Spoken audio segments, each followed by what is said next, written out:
The drowsy historian greets you tonight. You're no warrior now, merely remnants.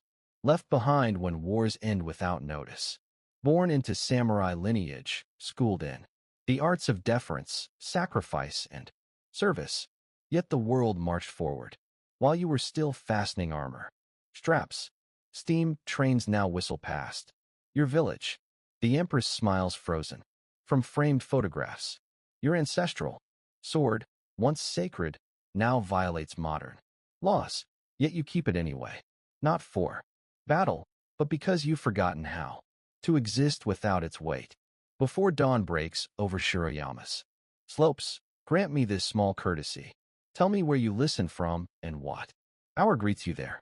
There's peculiar comfort in knowing who hears these tales across the world. For early access to more melancholic slides into history's shadows, ad-free audio episodes, or to support this endeavor, the Patreon link awaits below.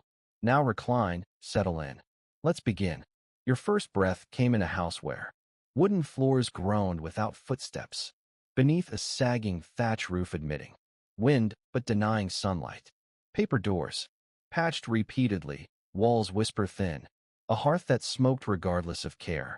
Your mother birthed you squatting near those flames, attended only by a midwife, and silent prayers to absent gods. Outside, winter-blackened plum branches stood bare while downhill, the seasons. First crows picked at abandoned stable. Straw. No auspicious dawn greeted your arrival, just the slow erosion of an age where omens no longer mattered. Your family name still carries weight. On paper, a faded scroll in the alcove traces lineage back to warriors who rode beneath daimyo banners, cutting down Mongol invaders or rival clans depending on the century. When sake flows too freely, your father gestures toward it, not reading aloud but staring as if wondering whether those ancestors would recognize their descendants in this drafty, unremarkable house with its leaking roof and cloth-patched shoji.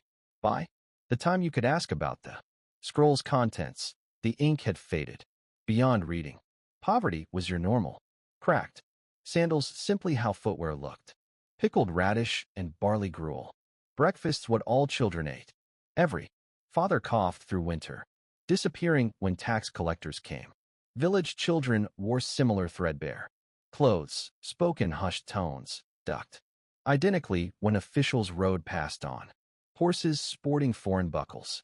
Yet, cracks appeared, neighbors who bowed wrong, men in strange boots asking questions, merchants selling Western fabrics. The world shifted while you were too small to notice. Your father, carved from harder stuff than most things in your world, trained you with Bakken before you could write your name. Bark like hands never, straightening fully, speaking more in proverbs than plain words. Lessons in standing motionless until legs trembled, striking without questioning why. Not for combat. No enemies remained, but because this was always done. Discipline was the purpose, endurance the goal. Questions unwelcome. Modern schools served city children. You were not among them. Your mother perfected invisibility. Smiles never breached her lips before guests. She spoke softly, moved with calculated efficiency like someone trained to occupy minimal space. Household ledgers kept meticulously, though mostly recording debts. Sometimes you heard muffled crying behind the shoe screen, always at night, always brief. Morning brought no mention. Honor demanded silence. Dignity lived in restraint, especially with sorrow. They told of times when samurai inspired fear, taking merchants' food without payment, top-knots commanding deference, swords serving as license. But by your birth, those days were already choking to death. Merchants now held wealth. Government decrees declared all men equal before the emperor, though some eyes saw more equally than others. You learned this, not from edicts, but watching your father bow to a man in silk slippers, reeking of imported cologne. There you first suspected the world operated by rules contradicting your teachings. 2 swords remained in your household, katana and wakizashi, wrapped in cloth. Inside a lacquered chest behind the altar, forbidden to touch, even to look upon directly when the chest opened for cleaning. Not weapons anymore, relics, symbols, burdens. When you asked if he'd ever used them, your father said no. After a long silence, added that he hoped you never would. You didn't understand why his voice sounded like a door closing. The temple monk visited seasonally, reeking of mold and camphor, repeating the same aphorisms about duty and impermanence. How even the mightiest pine must eventually fall. One of few men your father never corrected. Sometimes they sat hours without speaking, listening to wind through trees, an occasional distant crow cries, watching through the doorway. They resembled moss-covered statues, left forgotten in a forest. At 7, your father opened the sword chest and beckoned you forward. You held your breath. The blade darkened, with age yet clean, its edge polished as if expecting something. He didn't hand it over, just let you look properly. Not heavy in your hands because not yet. Yours to wield physically. But even then you felt it, not the steel's weight, but the burden of expectation, of inheritance, of a life chosen before you could speak. He told how this sword belonged to your grandfather and his father before, back to some ancestor, standing on a blood-soaked field behind a daimyo no one remembers. Not your weapon yet, he said, but your burden. To keep, respect, carry forward even. With no wars left to fight, no banners left to serve.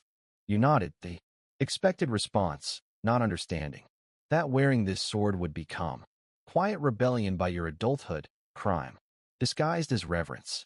But you remembered how it looked in fading light, how your father appeared closing the chest, not proud, not hopeful, just exhausted. Dawn always came whether you wanted it or not. The house perpetually cold.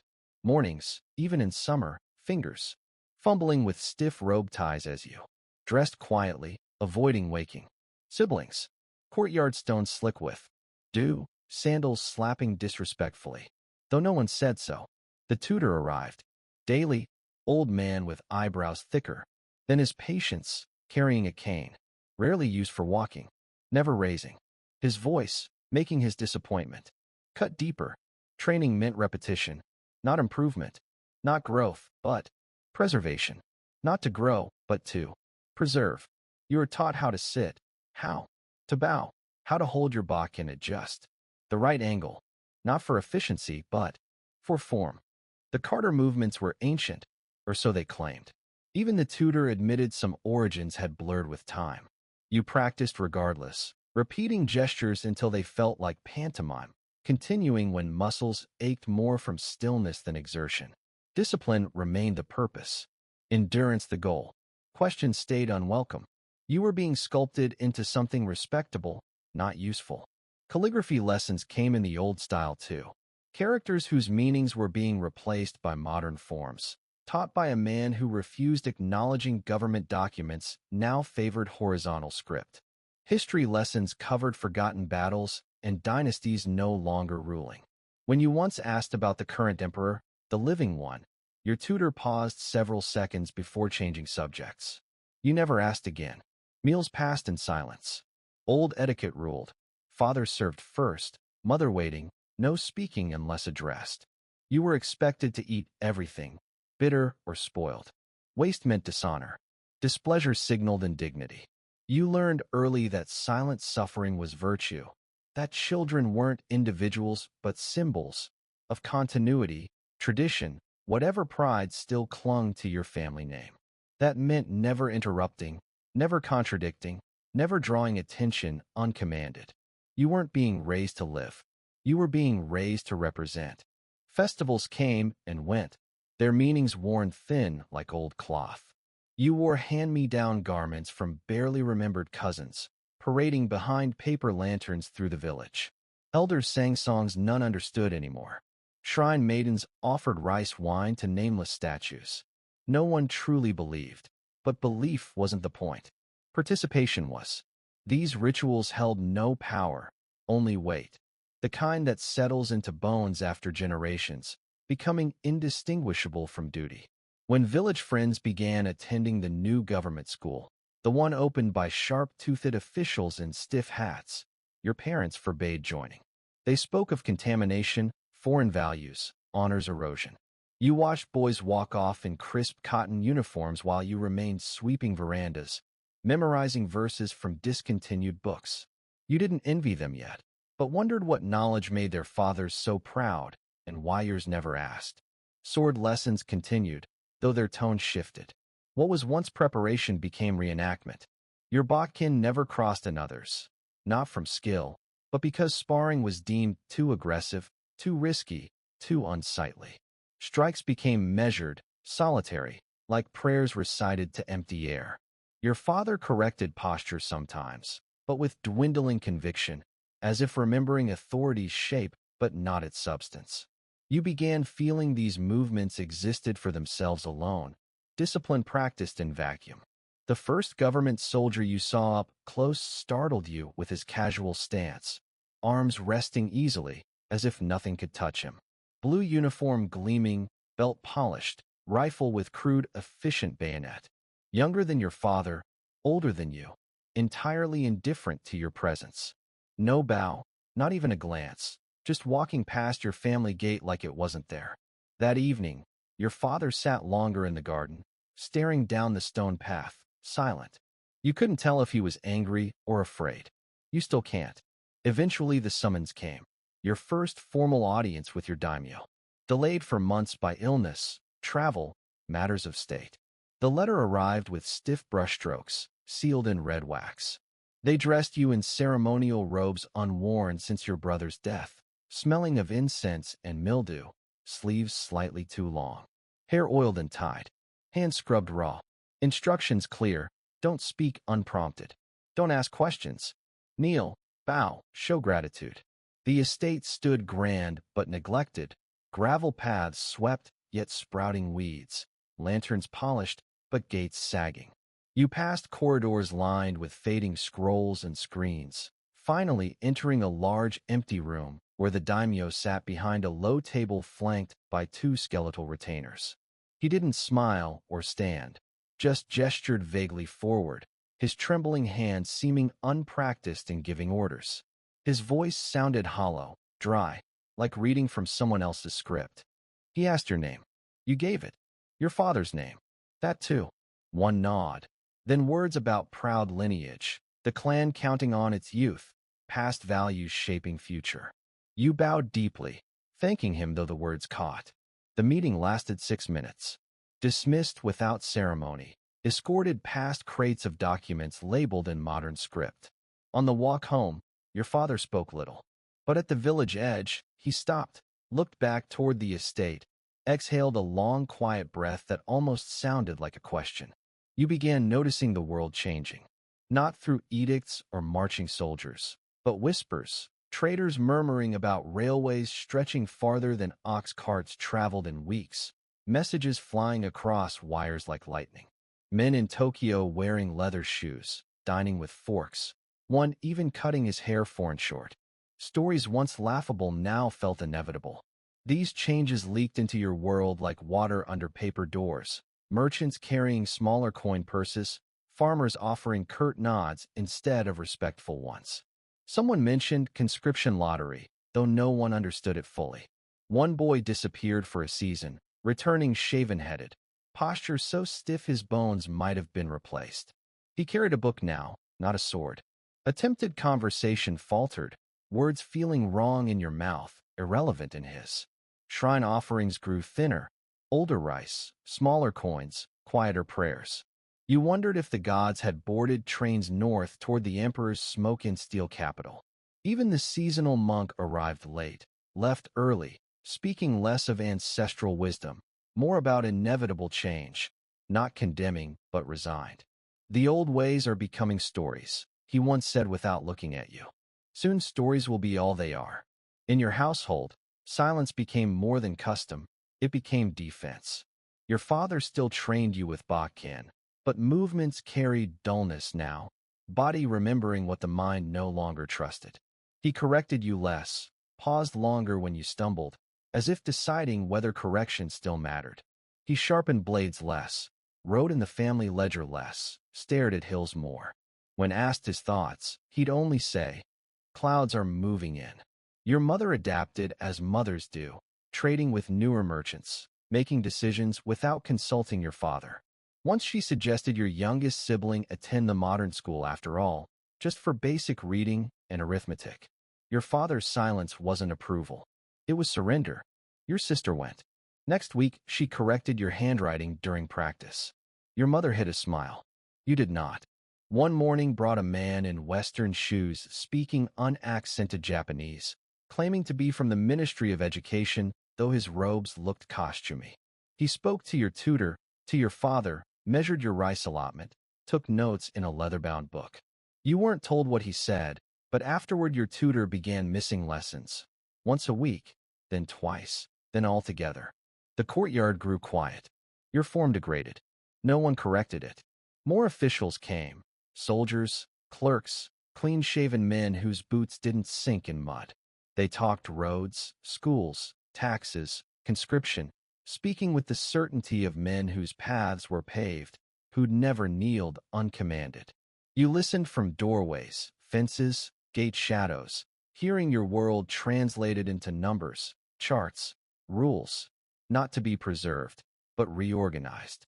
You began noticing disappearances. The blacksmith stopped making blades. The shrine sold bronze fittings. The old storyteller vanished unremarked. Ceremonies shortened. Bows shallowed. Rituals collapsed into gestures, then nothing. You didn't know when it happened, but one day realized you could walk through the village unnoticed by your family crest. Just another figure in a thinning crowd.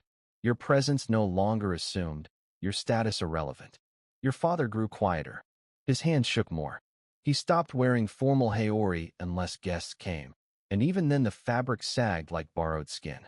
One night, over weak tea, he admitted once dreaming of sending you to serve a noble household.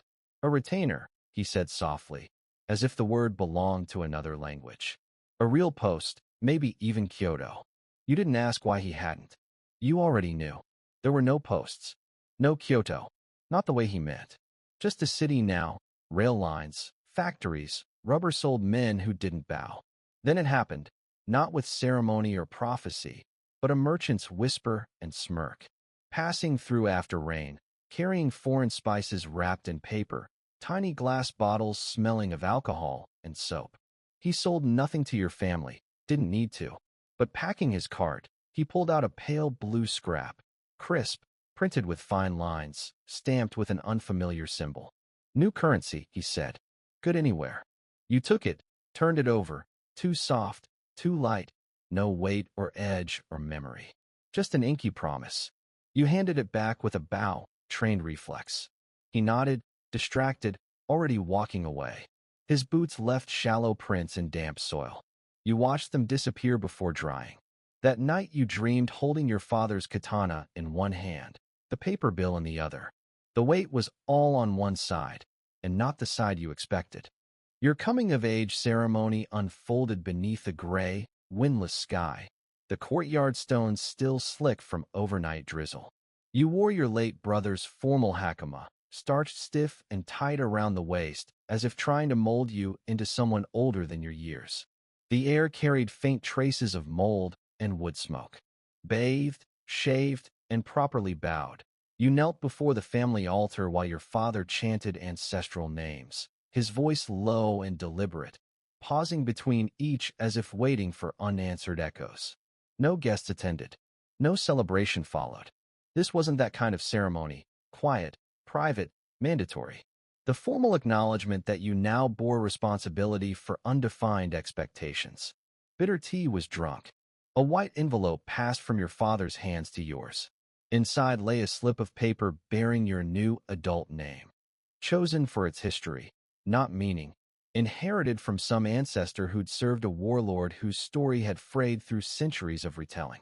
You bowed, thanked your father. You were now a man. You didn't feel like one. The household treated you differently afterward, subtly. Your mother no longer reminded you to bow before entering rooms. Younger siblings addressed you with slightly more formality. Heavy lifting became your unspoken duty. When your father spoke, he assumed your attention even when distracted. You ate last now, not as insult, but because responsibility came after serving others. No one voiced these changes. They simply were. You stepped into this new role like an ill-fitting robe. A new Bakken arrived, longer, heavier than your childhood practice sword. The tutor presented it without comment, neither testing your grip nor offering corrections. He simply watched you perform the same forms you'd practiced for years. The movements felt familiar yet different, not because you'd changed, but because you realized no one else had.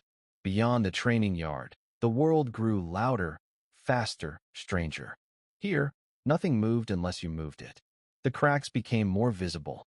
Clan elders stopped visiting the estate. The tax collector arrived in Western clothes carrying type-printed ledgers. Banners once hung from the village gate were taken down for cleaning and never rehung. Rumors circulated about the local shrine being decommissioned, funds redirected to a school or perhaps a train station. No confirmation came, but the absence spoke volumes. Even the seasonal monk skipped visits now. When he did appear, he brought newspapers instead of scrolls, carefully folding them when he thought your father wasn't looking. Your father continued training you, but his movements slowed. Sometimes he'd begin correcting you out of habit, then stop mid-sentence, uncertain whether the mistake was yours or his. He favored his left knee increasingly. Mornings spent in the courtyard grew shorter each week. He still told battle stories, of loyalty rewarded, honor upheld.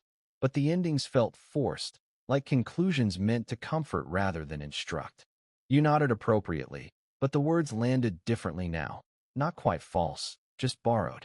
One night, you overheard your parents speaking. Your father mentioned your name. Your mother replied softly, indistinctly. You caught the words position and appointment, then more sharply, too proud. The conversation ended in silence. You didn't ask about it. You already understood. You weren't being considered for any of the new government posts. Not clerk, not translator, not even railway inspector. Your family hadn't submitted your name, not from lack of qualification, but because you were still trying to be something the world no longer wanted. Villagers no longer nodded as they once had when you passed. Some looked away, others offered polite but shallow bows, uncertain whether you still warranted full courtesy. You carried yourself with the same posture, discipline, awareness of lineage, but now noticed how easily these could be ignored. A merchant called you young master with casual insincerity. A tax official addressed your father by his first name. When your mother protested, he shrugged at a paper pinned to his ledger. Everyone's equal now, he said before walking off. You tried not showing it, but felt it, the steady peeling away of layers you'd spent a lifetime learning to wear. The rituals continued unrecognized. The bow held no weight. The sword offered no protection. The name carried no promise. You went through the motions anyway, not from belief, but because you didn't yet know what else to do. Then the letter arrived, folded in a crisp military envelope, impersonal. Your Kagoshima cousin, a boy just a year older, raised under the same values, trained by the same teachers, had been conscripted into the new imperial army.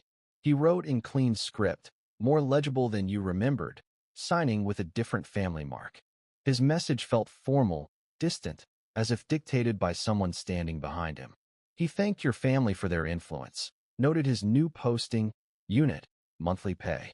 He'd been issued a uniform, rifle, and number. The sword your grandfather gave him had been confiscated. He was no longer permitted to carry it. You read the letter 3 times.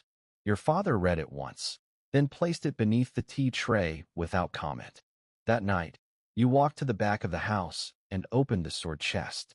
You didn't touch the blade, just looked. You wondered what it would mean to wear it now, not in defiance or ceremony, but publicly, as if it still mattered. The next morning, you returned to the courtyard alone. Your father didn't join you. The notice came like all government orders now, printed, formal, and signed by human hands. A folded slip with crisp black type pinned to the temple message board, sealed with the Ministry of War emblem. No town criers remained. No samurai reading proclamations from horseback. Just ink, paper, words, rules. You read the decree silently, standing among farmers, shopkeepers, and two men in shirt sleeves who never removed their hats. The language was simple, unadorned, effective immediately. No civilian, including former samurai, may carry swords in public. You stared at the notice longer than necessary, not from confusion, but because your body resisted acceptance. Your hand drifted unconsciously to your side where your sword still rested, not drawn, not threatening, just present as it had always been. Its weight wasn't just familiar, it was anchoring. Your body had shaped itself around that presence. Now the government said it must go, not just the steel, but the right to wear it, to exist publicly as something more than another body in the street. No one spoke for several moments. Villagers dispersed slowly, murmuring. A few glanced back at you, then away. A childhood acquaintance gave you a shallow bow that ended before it began. You walked home silent, each footfall louder than it should be. The sword didn't feel heavier, but your spine did. You passed schoolboys in uniforms who didn't turn their heads. You weren't invisible, just irrelevant. That night, you sat across from your father as he read the decree by candlelight. His eyes moved slowly, not from poor vision, but prior knowledge. The paper trembled slightly in his hands. When finished, he folded it once, set it beside the inkstone, and exhaled. He didn't speak. Neither did you. The room held only fire sounds. One crack, then fading embers. No discussion followed because no debate existed. Law didn't require agreement, only obedience. Morning found your sword left on the rack by the doorway. Your hand hesitated over the scabbard, uncertain whether to touch it one last time. Instead, you bowed to it, from habit or defiance. You weren't sure, then walked to the village without it. The road felt longer. Your gait felt off balance. Breeze cut sharply against your newly exposed side, almost mocking the absent blade's space. No one commented. No one noticed. You blended into the crowd too easily. That seamless absorption wounded more deeply than any blade. Throughout the day, you saw others similarly stripped, former retainers, old warriors, noble sons, all walking swordless. Some still wore the obi like a ghost's placeholder. A few held themselves proudly, as if reminding the world who they'd been. Others slumped as if missing a central support beam. You watched an elderly man in ceremonial robes grip a cane that had once been a wakizashi, wondering if he remembered drawing it in anger or if that memory had softened into shame. The sword ban wasn't a battlefield defeat, not loud, sudden, or blood-soaked. Just something quieter, colder, surgical removal of purpose. The blade wasn't confiscated. You could still own it, polish it, admire it, pass it down to children who'd never be permitted to wear it. But it must remain indoors now, like a painting or funeral urn. The message was clear. The sword was no longer tool or symbol, just memory. And the world had no need for more memories. That evening, you cleaned your katana for the last time. Wiped the blade with a generations-old cloth, now fraying at the edges. Oiled the steel carefully, watching light catch along the edge as if it still wanted danger. You didn't rush. Each motion was deliberate, reverent, final. Your fingers lingered on the hilt, remembering when your father first placed it in your hands. He hadn't smiled then. You understood now why. The chest sat in the main room's corner, lacquered black, lid slightly warped from years of humidity. You placed the sword inside with both hands, laying it across folded silk as gently as a body prepared for cremation. The wakizashi rested beside it, shorter, lighter, no less dead. You arranged the cloth, checked the lock twice, lowered the lid. The hinges creaked, the wood groaned. Then it shut with a deep, dull thud, a sound echoing in your stomach like a temple gate closing, a tomb being sealed. You didn't weep. That wasn't the way. Instead, you sat beside the chest, waiting for silence to settle. Your mother passed the doorway without speaking. Your father remained outside, staring into the garden's darkness. The sword wasn't gone. It still existed. But its presence now felt ceremonial, like incense burned for the dead. You began understanding. The real weapon wasn't the blade, but the permission to carry it, be seen with it, be feared or at least respected. Now that permission was gone.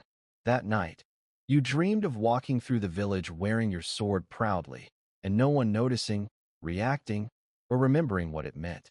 In the dream, you drew the blade, held it high, steel reflecting sun. People blinked and kept walking. You shouted something, but the words dissolved into wind. You woke before finishing the sentence, the silence lingering. Morning found you passing the chest without looking. You no longer bowed. More changes followed, not in sweeping decrees, but in small, polite announcements printed in government bulletins, each one dissolving something that once mattered. First, your domain was renamed, not abolished, just reorganized. Banners came down, boundaries redrawn. The word Han disappeared from maps and documents, replaced with prefecture lines no one in your village understood. Then your stipend vanished, not stolen, not even revoked, just converted into something called merit-based compensation, requiring applications, ledgers, and explanations of your usefulness to the state. You didn't apply. You already knew the answer. Your father said little when the money stopped. He simply adjusted. Meals grew smaller. The garden was tilled again, not for discipline, but survival. Your mother began mending clothes instead of replacing them. Servants left quietly, one by one, without farewells. You took on their duties without being told. The paper walls grew thin. The well ran slow. You didn't complain because there was no one left to complain to.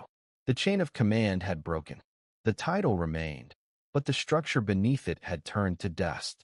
Your daimyo, your lord, your center of gravity, didn't summon you for months. His retainers stopped visiting the village altogether. The road to his estate became overgrown. You heard his court had shrunk to 5 men and a young cousin studying English. No guards, no scribes, no banners, no power. Just a name that once commanded fear, now repeated in bureaucratic tones by junior officials needing to place him on some chart. Kazoku, they called him now, a peer of the realm. A title that tasted like resignation. When the summons finally came, it was written in modern script on coarse government stationery, folded clumsily, delivered without ceremony. No courier, no crest, just a man in a bowler hat who mispronounced your name and handed it over like a receipt. Your father opened the letter, stared at it for several minutes, then passed it to you. His hands didn't shake this time. They simply rested on the table as if nothing more was required of them. You read it twice. The words were clear, but the tone strange. Your daimyo requested your presence, not your service. He wished to speak, not command. He signed it with his personal seal, not his title. You walked to the estate alone, wearing formal clothes that felt heavier than armor. The gravel path had been swept, but not recently. Moss crept along the edges. The outer gate stood open, but no one greeted you. You entered through the side door. The walls were bare, the lanterns unlit. Voices echoed from a distant hall, not courtly tones, but clerks discussing inventory. A man walked past carrying books labeled in kanji you couldn't decipher. He didn't bow. He didn't stop. You were led to a sitting room that once held poetry scrolls and ancestral battle paintings. Now it held a filing cabinet. The table was the same, but the floor creaked more than before. The room smelled of tea, mildew, and something chemical you couldn't name. Your daimyo entered quietly, wearing a robe that no longer fit and slippers that scraped the tatami. He sat across from you without preamble.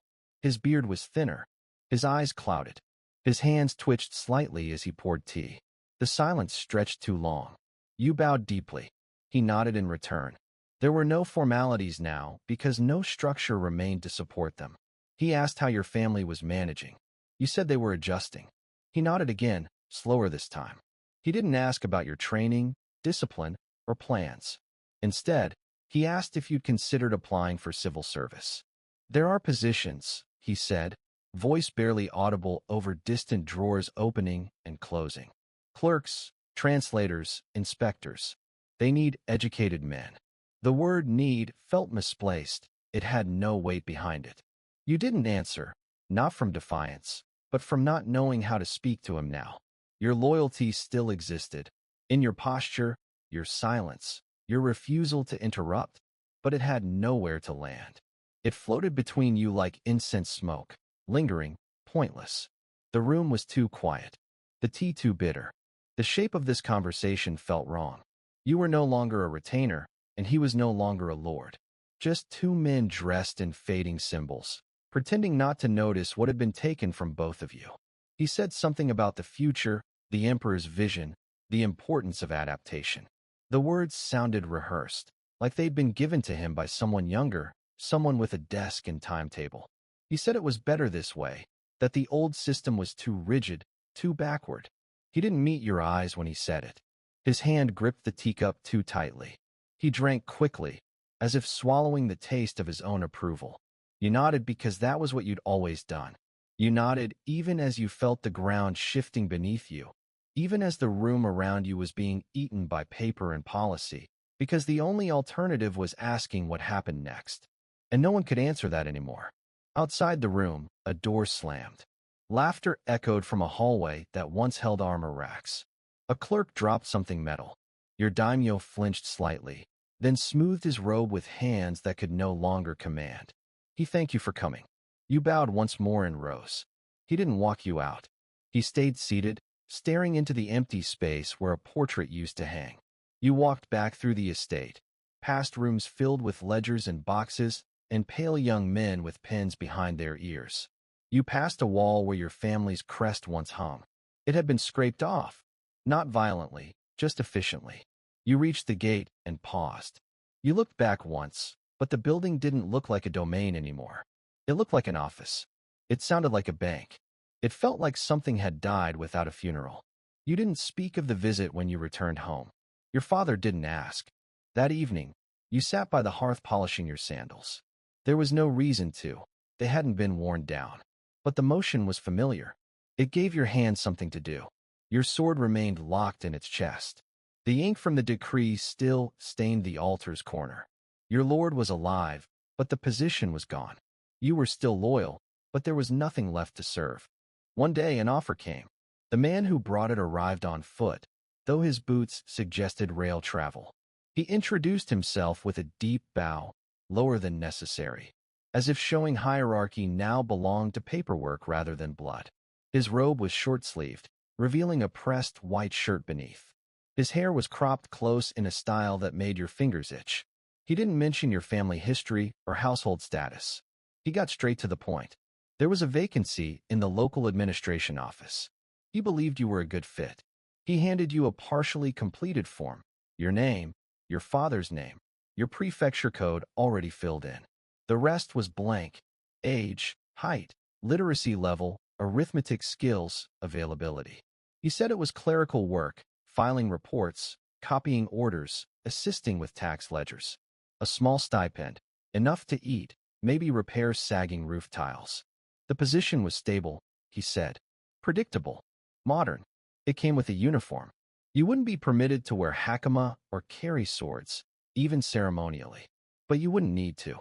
Those weren't part of the ministry's dress code. You asked if the role had any connection to the local daimyo.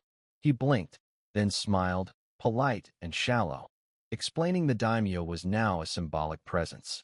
A noble peer, he said without administrative jurisdiction. The ministry appreciated former samurai families' loyalty, but policy was now standardized, merit-based, egalitarian. He spoke with comfortable confidence, a man believing these words were both generous and final. You weren't sure if he pitied you or simply forgot you as soon as he looked away. Your father listened to the offer in silence. He nodded when appropriate, hands folded in his lap, eyes never quite meeting the recruiter's. He didn't interrupt. He didn't object. But when the man left, your father didn't speak for a long time. He simply took the paper form from your hands and placed it on the altar beside the incense bowl, as if asking the ancestors whether this was what survival looked like now. You watched the form sit there for 2 days. No one moved it. No one filled it out. You spent those days walking through the village, counting hats, uniforms, pins tucked behind ears. You saw boys you'd once trained with now entering buildings with glass windows and typewriters inside. Their postures had changed, shoulders rounded forward, heads slightly bowed, hands no longer used for anything heavier than paper stacks. You recognized obedience in them, but not the weight. Not the obedience of discipline, the obedience of design. manufactured and smooth. One man you'd once called senpai now worked at the rail station, checking tickets, punching holes with a brass tool that fit neatly in his palm. He wore spectacles now, though you remembered him striking bamboo posts from 10 paces without blinking. You considered speaking to him, but the words didn't come. His eyes met yours briefly, then flicked away, not in shame, but disinterest. You were part of something he'd left behind, like a wooden sword or crumpled scroll. Something quaint, something irrelevant. At night, your mother set 2 extra bowls on the table, though no guests were expected. She didn't mention the job, but kept glancing at the altar where the form still rested. The family's rice stores were low. The harvest had been poor. Your youngest sibling needed new shoes. You knew these things without being told. They lived in the corners of your mother's face, in the quiet way she folded her sleeves tighter, in the half-smile she gave when your father talked about old court customs. She wouldn't ask you to accept the job. She wouldn't shame you. She would only wait.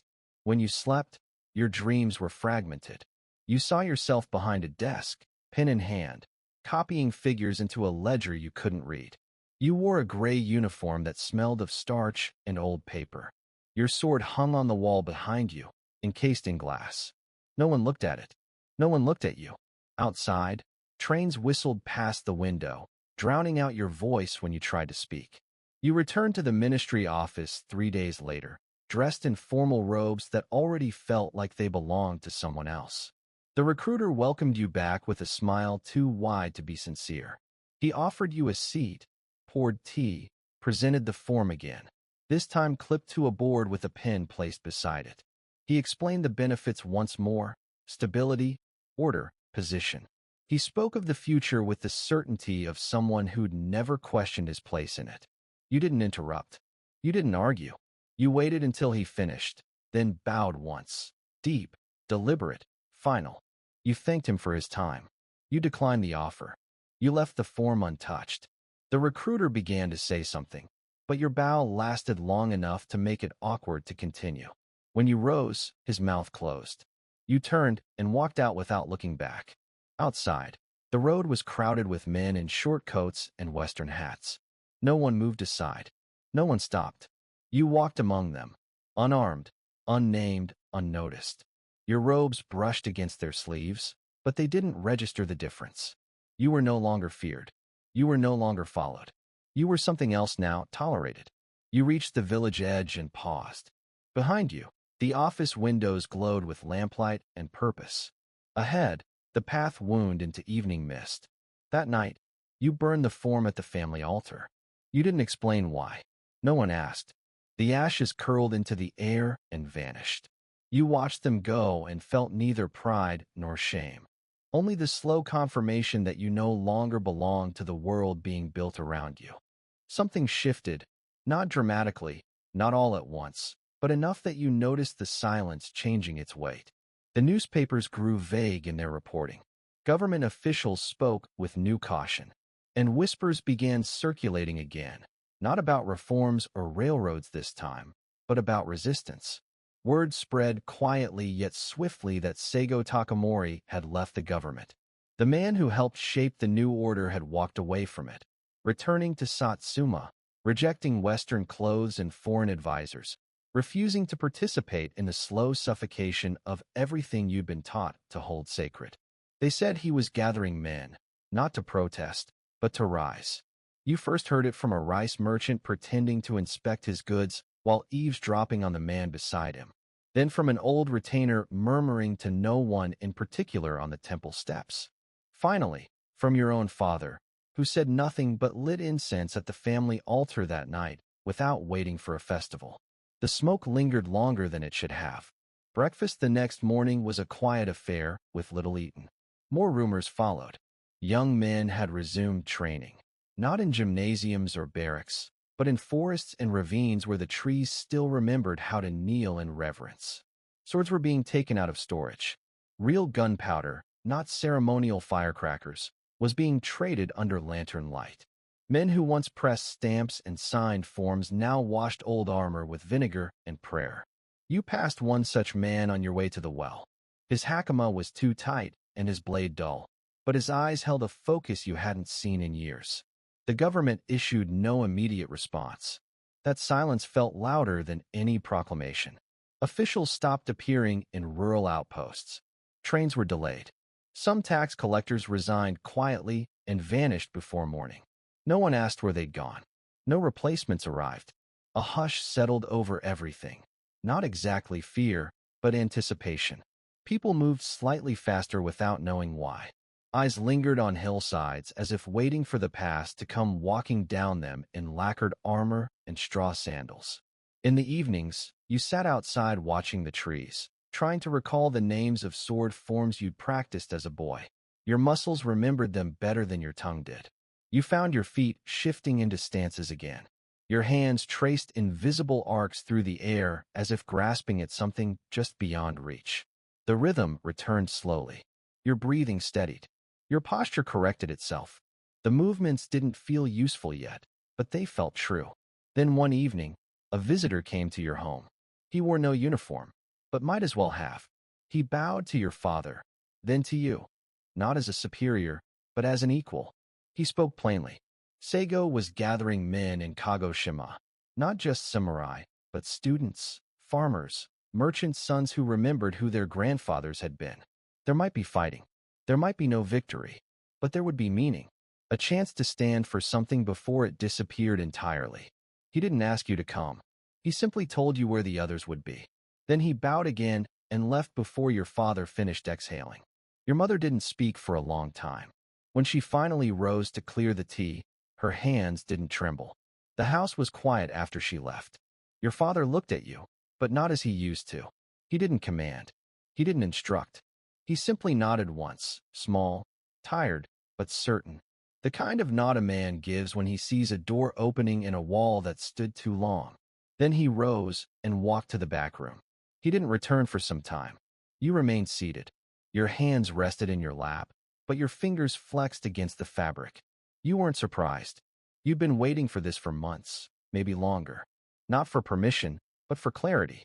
For the veil to lift from a world grown too quiet, too reasonable, too cold. You stood slowly, your body heavy with everything you'd lost and everything you might still become. The chest was exactly where you'd left it. Dust had gathered in the corners and the lacquer had dulled slightly, but the shape remained unchanged, like a sealed memory waiting to be named again. You knelt before it, not from ritual, but because your legs bent that way instinctively. Your fingers hesitated at the latch. Then you opened it. The scent of old cloth and oiled steel rose like a sigh. Your sword lay inside, wrapped, untouched, but not forgotten. You drew it from the fabric with both hands, slowly, reverently. The weight surprised you, not because it was heavier, but because you'd grown lighter without it. Hollowed. You felt your spine straighten as you rose to your feet. You drew the blade a few inches from its sheath. The sound was clean, familiar. You didn't smile. There was no joy in this. You held it before you, not raised, not lowered, simply present. A line drawn through the air, separating what came before from what came next. You breathed slowly, evenly. Your hands stopped shaking only when you placed the sword at your hip and tied the obi to hold it firm. Outside, the wind shifted. Leaves scattered across the path like old letters blown loose from forgotten archives. Somewhere in the distance, a dog barked once and fell silent. The air felt clearer but colder. You stepped into it, your sword against your hip, your breath steady. For the first time in years, you felt something almost resembling purpose. Not pride, not courage. Something older, shaped like duty but sharpened by despair. You didn't know what victory looked like. You didn't expect it, but you knew what surrender felt like. And you weren't ready to return to that yet. You didn't leave with fanfare. No drums, no ceremony, no blessings. You gathered your things before dawn, folded your clothes with care, bowed to the family altar, and stepped into the morning mist with your sword at your side and your armor bundled in cloth. Your father didn't walk you out, but he rose early to light the fire. He nodded once as you passed, eyes steady, mouth drawn. Your mother handed you a wrapped parcel of rice and pickled vegetables with a water gourd. She said nothing as she tied the knot. Your youngest sibling watched from the doorway, too young to understand the weight in the room, but old enough to know it mattered. You didn't look back. You traveled on foot because horses were too expensive and trains too humiliating. Your sandals were thin after the first 2 days. By the third, the road was no longer paved and the fields grew sparse. But you weren't alone. Others joined from side paths, small groups at first. Former students, clerks with calluses on their fingers, farmers with swords strapped awkwardly across their backs. They didn't speak much, but their eyes met yours in passing, and that was enough. You nodded to each other. You recognized the same mixture of resolve and disbelief. None of you had quite believed this moment would come, yet none were surprised that it had. Your armor didn't fit as it once had. The lacquer had cracked in places. The cords binding it together had dry-rotted. You spent an afternoon readying parts with twine and thread your mother once used for mending futons. The chest plate still gleamed faintly, more from oil than polish. It was heavy, stiff, beautiful in a way that felt useless now. The helmet dug into your forehead, but you wore it anyway. You weren't sure it would stop a bullet, but it felt wrong to leave it behind. The sword you carried wasn't sharp enough for war, but it was sharp enough for memory. And that was almost the same thing. By the time you reached the first gathering point, you were surrounded by hundreds.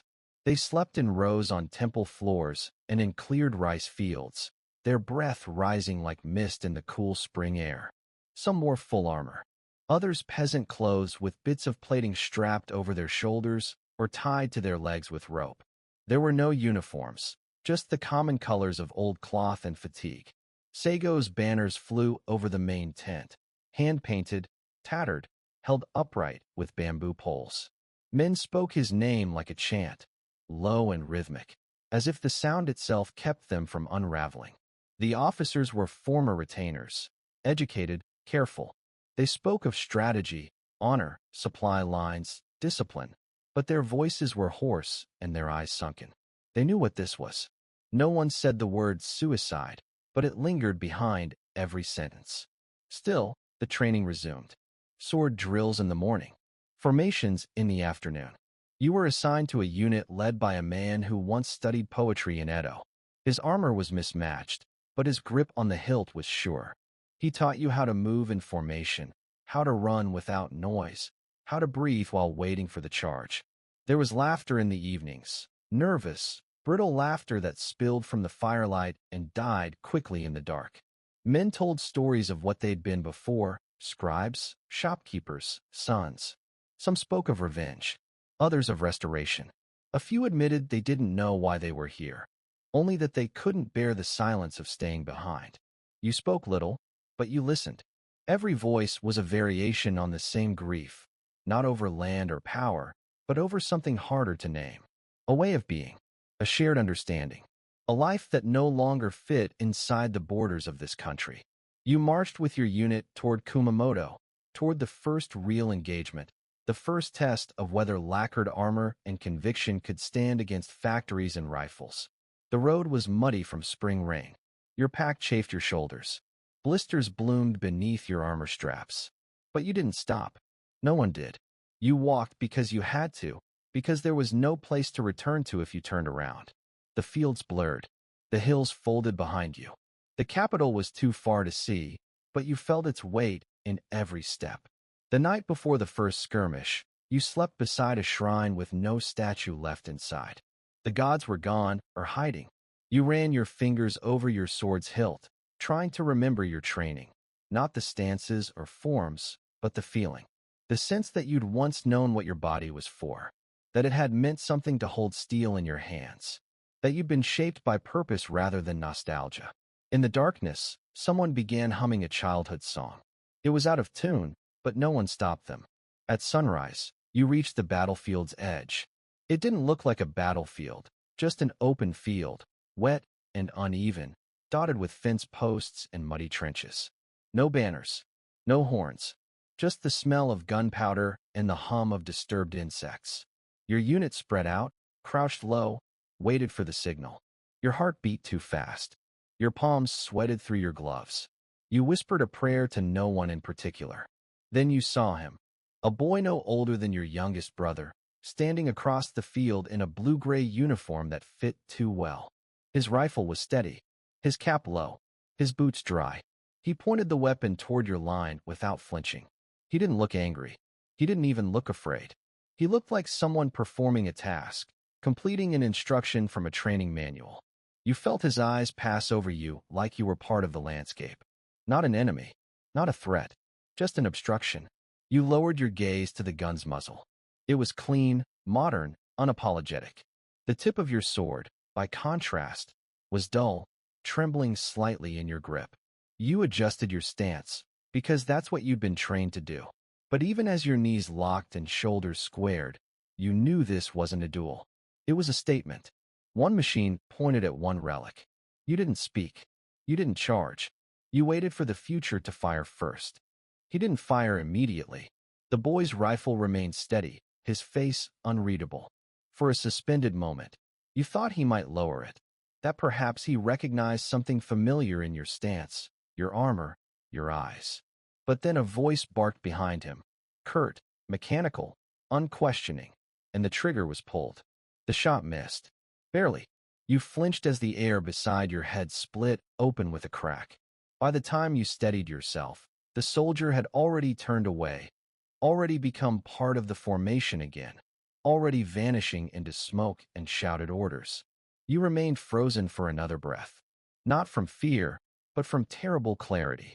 Then came the cannon, a hollow, blunt noise that didn't crack like thunder, but sank low and slow into your chest. You didn't see where it landed until the smoke cleared.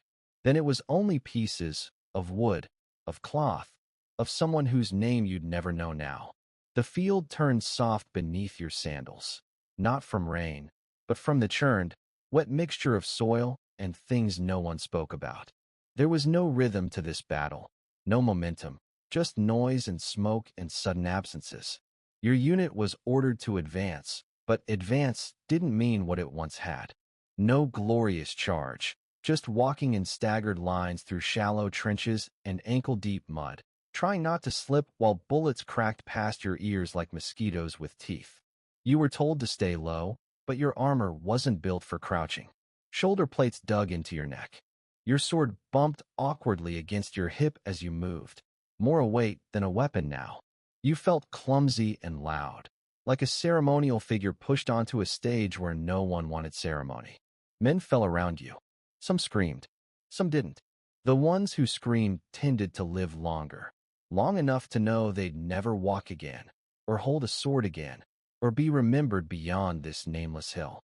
A boy from your village went down beside you, his helmet rolling into the grass like a discarded bowl. He reached for his leg, then for you, but your unit was already moving forward. There was no pause, no room to pull him along. You didn't speak his name. There wasn't time. The air thickened with gunpowder and mud and something else, something acrid that clung to your throat and made each breath feel like inhaling smoke from wet pine. Your eyes stung, not from tears. You blinked rapidly, trying to keep your footing, your formation, trying to remember what this was supposed to feel like. Not like this. You'd imagined something sharper, cleaner, something honorable even in defeat. But there was no honor here. Just velocity and noise. Someone blew a whistle and you ran. You didn't know why. It didn't matter. You ran because the man next to you did, because standing still meant waiting for metal. You kept your sword sheathed. There was no one to swing at. The enemy was a blur of smoke and cloth and flashes of light. You fired a borrowed rifle once, felt it jam in your hands, and threw it into the mud without thinking. Your fingers instinctively returned to your sword's hilt, the only weight that still made sense, even if it served no purpose. You crested a low rise and found yourself face to face with a line of Imperial troops, mostly boys in pressed uniforms and identical expressions. They fired in a coordinated volley, not because they hated you, but because they'd been told to. You dropped to the ground a half-second too late. The man behind you didn't. You heard his breath leave his lungs before his body hit the ground. When you rolled over, his chest was open and wet, his blade still tied to his side. It had never left the scabbard. You crawled until the grass hid you, then lay still and listened. The battlefield sounded more like machinery than combat. Guns popping in rhythm, cannons landing at intervals, orders shouted in clipped voices. Not roars, just instructions. Everything was measured. Nothing was personal. You thought of the sword forms you'd been taught, the stances you'd practiced, and realized none of it mattered here. You could be anyone. They could be anyone. The only difference between a samurai and a conscript now was how many layers of history were strapped to your shoulders when the bullet found you. When night fell, the noise stopped, but not the dying. You heard groans in the dark, wet, wheezing sobs. Some men cried out for mothers. Others prayed to gods who hadn't answered in years. You crawled through bodies, searching for anyone still breathing. Most weren't. A few were, but barely. One asked you to finish it. You didn't. You gripped his hand until it went limp and tried not to remember his name. Your unit regrouped in a hollow behind the ridge. There were fewer of you now. No one counted. The officer said they'd try again in the morning, but his voice cracked on the word, try. And he didn't repeat it. No one ate.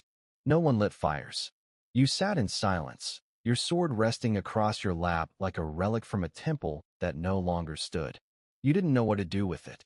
It was clean. And used. Useless. You buried a friend just before dawn. His name was Kinto. You remembered now. He'd once brought dried persimmons to training and shared them without being asked. His smile had always arrived before his words. You dug the hole with your hands because no one had shovels. The earth was wet and clung to your fingers like guilt. You laid him down gently, arms crossed, sword still sheathed. You considered removing it, but it felt wrong. He'd brought it with him. It should stay. He died wearing it, even if he'd never drawn it. You placed a flat stone over the grave. No name, no marker, just enough to keep the earth from forgetting too quickly. You didn't pray. You didn't cry. You pressed your palm to the stone and stood. The sun rose and nothing moved. No charge. No fresh orders. Just the stillness that settles when both sides have lost more than they'd counted on.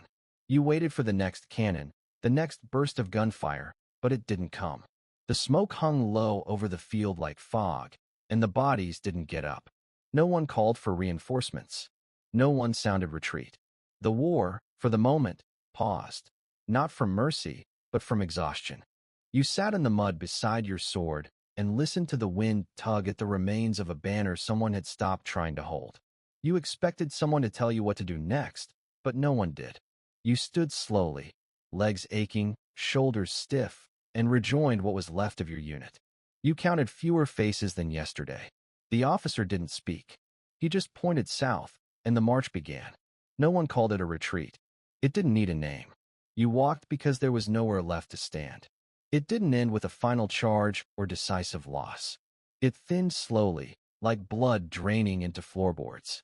Not enough to alarm at first, just enough that you started noticing the air growing colder. Supply carts stopped coming. Messengers stopped arriving.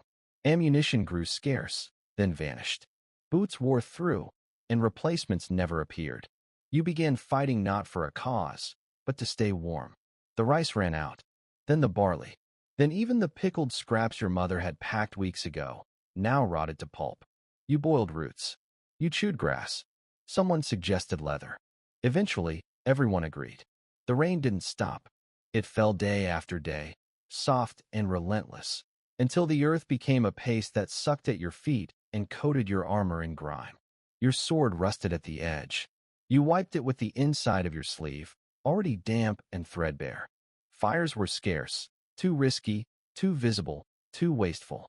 At night, you slept curled around your knees, trying to trap what little body heat remained. Men woke coughing. Some didn't wake at all. You stopped asking their names. Your commanding officer was replaced twice in a week. No one explained why. Orders came more slowly now, sometimes on paper scraps, sometimes relayed by boys who didn't remember your unit's name. You marched without knowing where. You dug trenches without knowing who might attack. You fired into fog at shadows. You retreated from nothing. Morale was no longer a word anyone used. You'd moved past that. You operated now on something thinner, quieter, a sense of motion without meaning, obligation without hope. And still the enemy grew sharper. Their formations held. Their uniforms were clean. They rotated troops with mathematical precision, always fresh, always fed. They moved by timetable, not instinct. They spoke in clipped phrases and followed instructions from men who never saw the front. You killed fewer of them now, not from lacking courage, but opportunity. You didn't meet them in battle. You met them in glimpses, a flicker of movement, a shot from an empty-seeming hill, a flash of blue-gray disappearing into trees, leaving one of yours bleeding in the snow. The cold worsened. You stopped feeling your fingers. Some mornings, your breath turned to steam even in afternoons. Rations were gone. You ate bark. Then nothing. A man collapsed during a march and didn't get up. No one stopped walking. The officer looked back once, then kept moving. Later, when you doubled back for him, you found only his sandals in the mud. You didn't wonder where he'd gone. You already knew. He'd become part of the landscape, like the rest of you. More men surrendered. Not all at once, just in pairs, in silence. You'd wake to find the man who'd slept beside you gone, his armor folded neatly, his sword driven halfway into the ground like a marker stone. Some headed north hoping for mercy, others west hoping for food. You stayed, not from loyalty, but because you couldn't imagine any other direction. The rebellion had shrunk to a rumor, and you were now its echo. When you were finally forced to fall back toward Kagoshima, you found the outskirts already occupied. Government posts lined the roads. Bureaucrats in thick coats monitored foot traffic, recording refugee names, quantities of confiscated weapons, conditions of surrendered soldiers. You weren't captured, not exactly. You were corralled, filed, indexed. You realized quickly you weren't being treated as an enemy. You were paperwork. You passed a checkpoint where a clerk wrote your name, not in brushwork, but with a pencil on a form that already had a printed header. He asked your age. He asked if you were literate. He didn't ask why you'd fought. He didn't care. He checked a box beside your name and waved you through. The man behind you received a different mark and was pulled aside. You didn't see him again. You were herded into a makeshift holding area, a fenced rice field with tarps stretched overhead and chalk lines drawn in mud to indicate sleeping zones. Men sat shoulder to shoulder, eating watery soup from tin bowls stamped with government seals. Some had no boots. Others wore scraps of old uniforms or slept wrapped in damp flags. The guards didn't bark orders. They didn't threaten. They just counted. Head counts, bedroll counts, ration slips. You stopped being a person. You became a figure in a ledger. You heard Sago still held a position further south, surrounded but unbroken. No one knew for certain. Some said he was negotiating surrender. Others that he planned a final stand. A few believed he was already dead. You didn't argue. Hope had become theoretical. It belonged to men who hadn't filled out forms. One evening, you watched prisoners board a train. They moved slowly, not from injury, but confusion. Some had never seen a train before. The carriages were metal, windowless, marked with stencils you didn't understand. Each man was called by name, then by number. A clerk read from a list. Another checked a box. One by one, they ascended the steps and vanished behind sliding doors. No shackles, no guards inside, just a sealed fate with assigned coordinates. You realized this wasn't transport. It was a filing cabinet. You stood behind a split-rail fence and tried to comprehend how rebellion dissolved, not in blood or fire, but in signatures and sealed envelopes. You wondered what happened to the forms once filled, if they were stored somewhere or simply burned. You imagined your name typed atop a page, followed by traits. Former samurai. Compliant. Underfed. You doubted there was space for dignity. Later that night, a guard brought you a blanket. He didn't speak, just dropped it in your lap and moved on. You didn't thank him. You lay down on your chalk line and stared at the tarp above, listening to the wind tug at its corners. You weren't dead. You weren't even defeated, not officially. But you could feel it now, the shape of surrender when it's built from forms instead of flags. You closed your eyes and tried to remember the sound of your sword being drawn. You couldn't.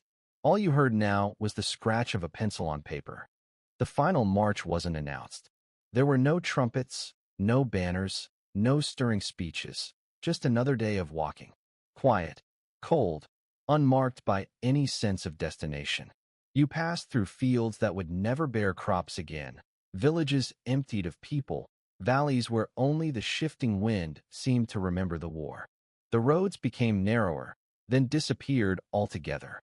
Eventually, the dirt path gave way to gravel, and the gravel to steepening slopes.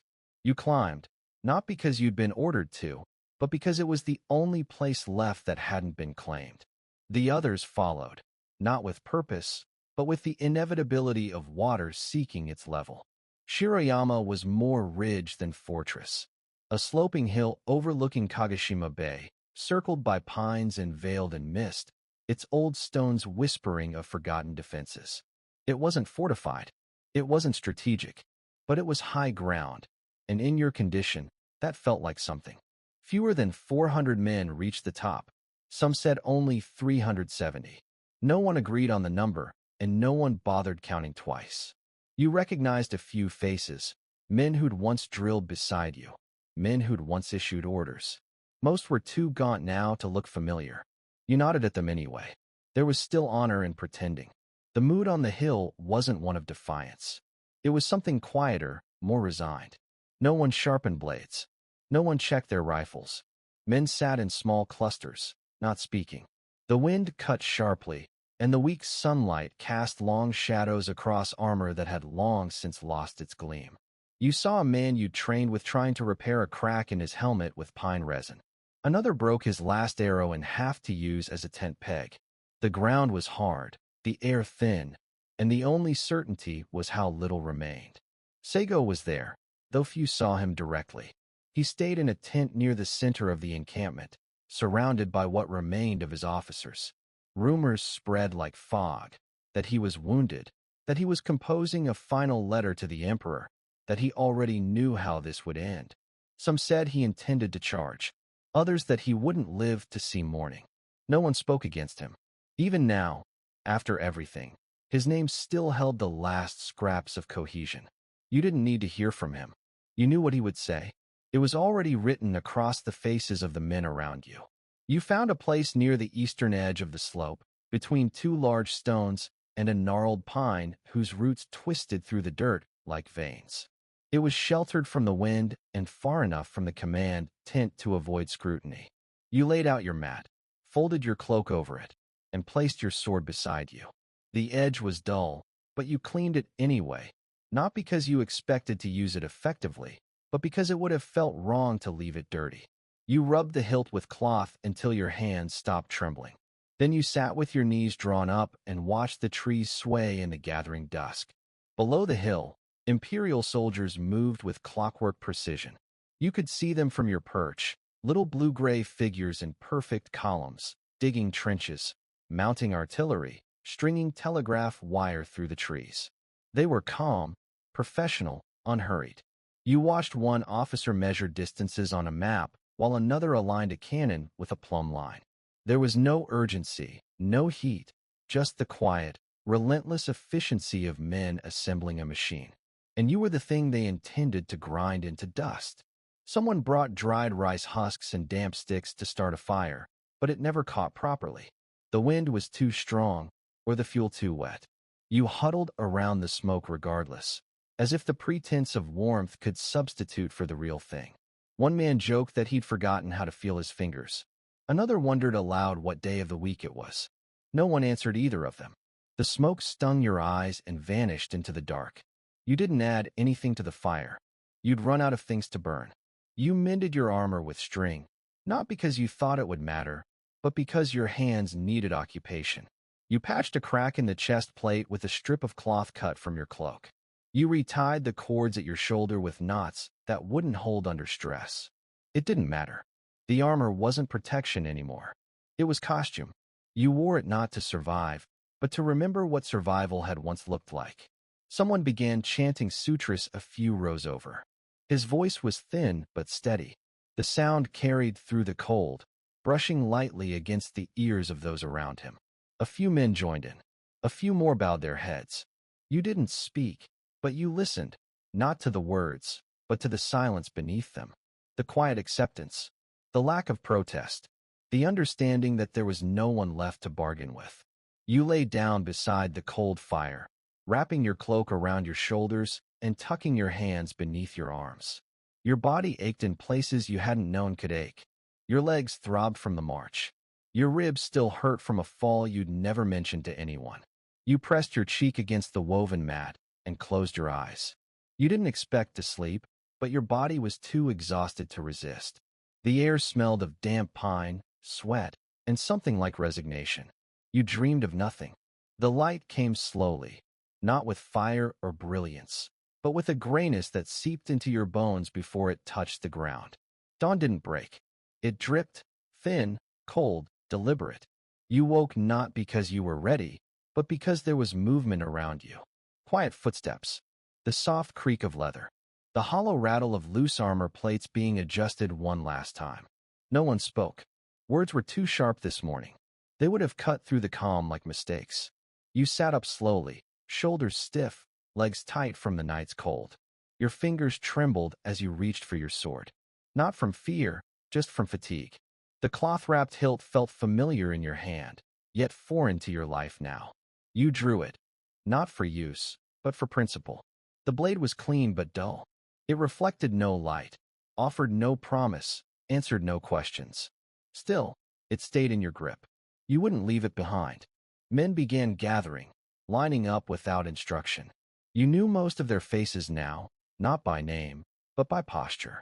A man missing an ear stood beside one who limped every other step. A boy who barely needed to shave held a spear, so cracked it bent in the middle. Someone had brought a banner, but it was torn and too heavy to lift properly. The fabric trailed in the dirt like something ashamed of itself. At the front, Sago appeared, not in armor, but in plain robes. He walked with help now, one hand resting on a younger man's shoulder, the other pressed to his side. The rumors about his wound were true. He was pale but composed. He said nothing as he passed, just a slow nod. That was enough. The line began to move. You descended the hill together, not like an army, but like mourners leaving a funeral early. No war cries rose. No drums beat. Just footsteps, shuffling, sliding, the soft thuds of soles on gravel. The sound of old armor brushing against old cloth. The rhythm of a tradition breathing its last. The government soldiers were waiting. You saw them through the trees lining the ridge below, rifles leveled, expressions unreadable. They didn't look angry. They didn't look afraid. They simply looked ready. You imagined some were younger than your sword. Some had probably never seen a blade drawn in earnest. They were dressed in Western uniforms, caps, coats, boots, and none of them stood alone. They were units, not men. You felt the first shot before you heard it. Not yours, theirs. Somewhere to your left, a man cried out and dropped to his knees, clutching his throat with both hands. He didn't rise again. Another shot, then another. The line stumbled but didn't stop. There was no command to charge. You moved forward because stopping would have meant having to think. A bullet tore through the air just past your shoulder. You flinched purely from reflex. The man beside you fell backward, a red stain blooming across his chest like spilled ink. You didn't stop to help him. You didn't look back. This wasn't that kind of war. You tightened your grip on the sword. Your feet struck uneven earth, soft in some places, jagged in others. The smell of smoke began creeping into your lungs. Somewhere ahead, someone reached the enemy line. You heard metal clash against metal, then stop. You didn't hear the man again. You moved faster now, if only to reach the end sooner. The field narrowed, trees closing in on both sides. Your breath rasped in your throat. You felt your heart pounding in your chest, not with adrenaline, but with the effort of carrying so much weight for so little purpose. And then it happened. You didn't see the shooter. You didn't hear the rifle. You only felt the impact, sharp, hot, deep in your shoulder. Your body twisted from the force. Your knees buckled beneath you. Your vision tilted. You stumbled forward. A second shot found you lower this time, somewhere near your hip. Your legs forgot how to move. You dropped to your knees, sword still in hand, though your fingers had begun to slacken. The ground was cold and damp. You smelled moss, blood, gunpowder. Someone screamed. Someone chanted a name. You did neither. You were too tired. Around you, others fell. Some crawled. Some simply sat down, backs against trees, swords across laps, waiting for it to end. The line thinned into fragments. The charge became a drift. The battle became a silence. You tried to stand, but your legs no longer responded. You reached for the sword and failed to lift it. The edge pressed into the dirt. You pressed your hand to your wound. It was wet. You didn't need to look, you knew. You tipped sideways, cheek to earth. You stared at the base of a pine tree, its roots curled tight around a stone. An ant crawled across a fallen twig. The breeze brushed your face. Distantly, you heard more gunfire, but none of it felt like it belonged to you anymore. Your breath shortened, not in sudden gasps, not with any drama. It was just that the space between one breath and the next began stretching too long. You counted them without meaning to. One, then another, then a pause that felt like it might be the last, but it wasn't. You inhaled again, shallow and sharp, and wondered, vaguely, distantly, if this was what drowning felt like. Not frantic, not violent, just slow. You blinked against the sun. It was too bright. Not beautiful, not poetic, just unfiltered and uncaring. There was no final beam of light, no soft breeze to carry your name away. There was only the white blur of daylight in your eyes and the sting of sweat running sideways along your temple. Your head was twisted awkwardly on the ground. You couldn't lift it. You couldn't turn to see how many were left. You couldn't even feel your legs anymore. Someone nearby was moaning, not words, just sound. A raw, animal sort of pain. You didn't look toward it. You couldn't have if you'd wanted to. Your shoulder pulsed with a dull, rhythmic ache, but even that began slipping away. The pain faded before you did. What remained was heavy and quiet. You weren't scared. You'd thought you would be, but there was nothing in your chest except tiredness. A kind of dull, worn-out silence where fear should have been. Your sword was still beside you, half buried in the grass, but you couldn't feel your hand anymore. The blade didn't catch the sun. It was dull, just another forgotten object lying in the dirt. You wondered if someone would take it, not to honor you, just to sell it. Melt it down, hang it on a wall, and lie about where it came from. You wondered how long it would take for your name to leave your family's memory. 2 generations? 3. That wasn't long. A soldier walked past your body. You heard the crunch of gravel under his boots, the metallic jingle of gear, the faint static of something electric crackling on his belt. He didn't look at you. He didn't slow down. He didn't check if you were breathing. To him, you were already part of the terrain, no different from a rock or a tree root. Just something to step around. You didn't blame him. You wouldn't have looked at you either. The world moved on around you. You heard shouting in the distance, clipped commands, rifles being reloaded, orders about bodies. Not the kind of orders you understood. Not the kind that needed translation. The New Japan spoke in numbers and paperwork now. Forms to record the dead. Tags to label what remained. No one was chanting your name. No one was composing a death poem in your honor. No one was even sure which one you'd been. You thought maybe you were supposed to feel something more, glory, regret, peace. But what you felt was the dirt beneath your cheek. The way it stuck to your skin. The way the earth pressed back, indifferent and cool. The wind brushed your fingers, and you couldn't quite tell if they moved in response. You wanted to blink again, but your eyes had already closed. You tried to open them. You couldn't remember how. There was no great silence, no final stillness that overtook the battlefield. The noise kept going, gunfire in the distance, boots stomping closer, voices calling roll. You weren't the end of anything. You weren't the last thread of some grand tapestry. You were a loose thread, cut clean. The cloth would hold without you. There would be no monument raised, no chronicler writing your name in ink. History would record the Satsuma Rebellion as a footnote, a paragraph between telegraph wires and tax reforms. They would call it romantic. Noble, even. They would name Seigo the last samurai, though he died behind a tent curtain, not on the hill beside you. They would carve his name in stone. They would carve yours in nothing. Your mother would never know how it happened. The letter would arrive weeks too late, written by someone who hadn't seen your face. It would say fallen in service, or lost in action, or some other phrase crafted to sound meaningful and hollow at the same time. Your father would fold the paper in half once, then again, and set it beside your sword chest without opening it. Your name would be burned with incense. The memory would linger, then fade. A crow landed near your feet, not close enough to touch you, just close enough to consider it. Its head tilted. It stepped once, twice, then hopped away, bored. Your blood had stopped spreading. The soil had taken it. The grass would grow regardless. No one called you brave. No one called you anything. The men who still breathed were too busy stacking the bodies. Yours would be moved, probably eventually tagged, maybe buried, maybe not. Some clerk would write a number on a sheet and assign you a location. Row 3, plot 7, or something like that. You wouldn't know. You didn't get to know. You died with your eyes closed and your mouth half open. There was no final breath, not that anyone could tell. Just a quiet pause between moments stretching so long that even the sky forgot you'd ever been part of it.